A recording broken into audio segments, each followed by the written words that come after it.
You probably heard that the Steam Machine price has finally dropped. And since yesterday, I don't even know how many videos I've watched because the internet is just flooded with them. And there's 3 types of videos. Some people saying it's too expensive. Some people saying it's nice, but too expensive. Some people saying it's dead on arrival. Then there are the people already building their alternatives. But basically, everybody's crying. And I get it, because $1,049 for this with no controller is not nothing, but here's what I keep thinking while I'm watching all of this unfold. What? What price were you actually expecting?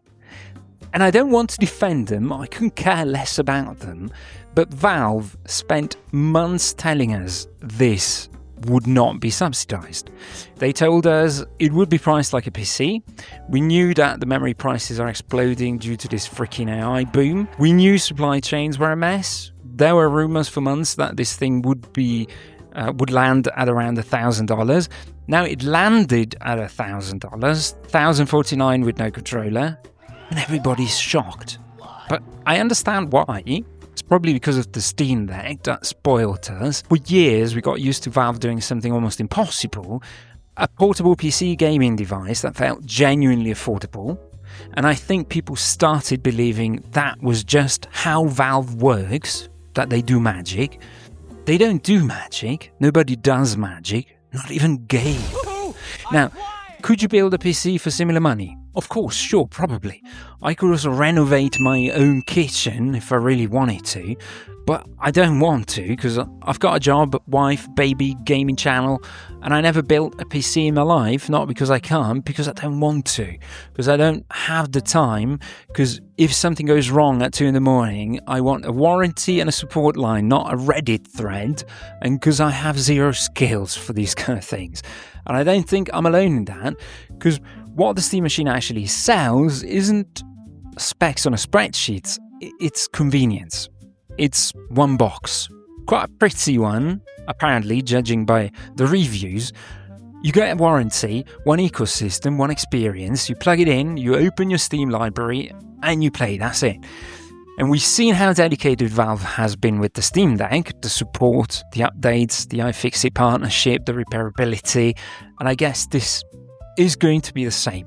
It's a proven system, and that accounts for something real. Now, before you tell me just buy a PS5 Pro, I actually did some math. PS5 Pro, 3 years of PlayStation Plus, a handful of their exclusives, because you're not getting those anywhere else. Added up, you're in very similar territory, except your library doesn't carry over. There are no Steam sales, you don't own anything the way you think you do. The long-term equation isn't as obvious as people are making it sound. Here's the thing people keep getting wrong, by the way, in my opinion. They're judging the Steam Machine like a PC. But Valve isn't selling a PC. What they're selling is a console that happens to be a PC. That's 2 completely different things. The whole point is that you sit down on your couch, you plug into your TV, pick up a controller, and it just works. Like a console, except your library has 10,000 games in it, and half of them cost less than a coffee. Is it going to run everything at 4K ultra settings with ray tracing and 120 frames? No. And it was never supposed to do that. If that's what you want, then go spend $3,000 on a proper rig and stop complaining about this one, because that's a different product for different people. But for most games, on a TV from a couch, it's going to run beautifully. And that's the whole recipe. Not the most powerful thing in the room, just the most enjoyable way to play. One thing I feel, by the way, we need to talk about is the RAM thing, and this is the only thing that I have some question marks about. Some units are shipping with one 16GB DDR5 stick, some with 2 8GB sticks. Valve couldn't source enough of the smaller modules. It was, in their own words, literally impossible to get them in the quantity they needed. So here's the twist, and this is the part that not a lot of people are talking about. If you get the single 16GB stick, the one people are calling the worst configuration, you actually have a spare slot, so you can add another 16 gigabytes later cheaply, and you double your RAM. If you got two 8 gigabyte sticks, you'd have to replace both to upgrade.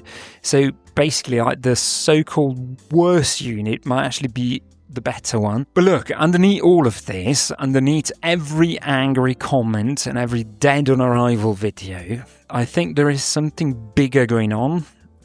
People aren't actually angry about $1,049 per se. I think they're scared of what it represents.